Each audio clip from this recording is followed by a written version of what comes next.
السلام علیکم جی، میرا نام عبدالرزاق ہے، پور شریف گاؤں پور شریف کا رہنے والا ہوں، ضلع گجرات اور تحصیل سرایہ میں۔ سر میرے دو بیٹے ہیں، بڑا بیٹا سعودی عرب میں ملازمت کے سلسلے میں رہتا ہے اور چھوٹا بیٹا ہے وہ 24-25 سال کا، وہ گھر میں ہے۔ وہ 5 سال سے کوئی کام نہیں کرتا، ایسے ویسے لوگوں کے ساتھ پھرتا ہے، گھر میں مار کٹائی کرتا ہے روز۔ اس نے زور کے سرے پہ ہم سے کھانا لیتا ہے، کپڑے لیتا ہے، بہت تنگ کرتا ہے، ضرور سے زیادہ تنگ کرتا ہے۔ پہلے اس نے ایک دفعہ بہن کو مارا، میرے کو مارا سر پہ، پھر دوسری دفعہ اس نے ماں کو مارا، ایک بہن کو مارا، ماں کی پسلی ڈیمیج ہو گئی، اس نے وہ ایکسرا ہمارے پاس موجود ہے، آج سے 15 دن پہلے۔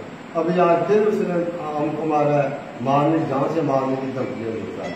یہ دیکھیں ابھی اس نے خون میرے کپڑے کو، وہ باز نہیں آتا ہے، تو پلیز ہماری جان چھڑائیں، صحیح سے لے جائیں اس کو۔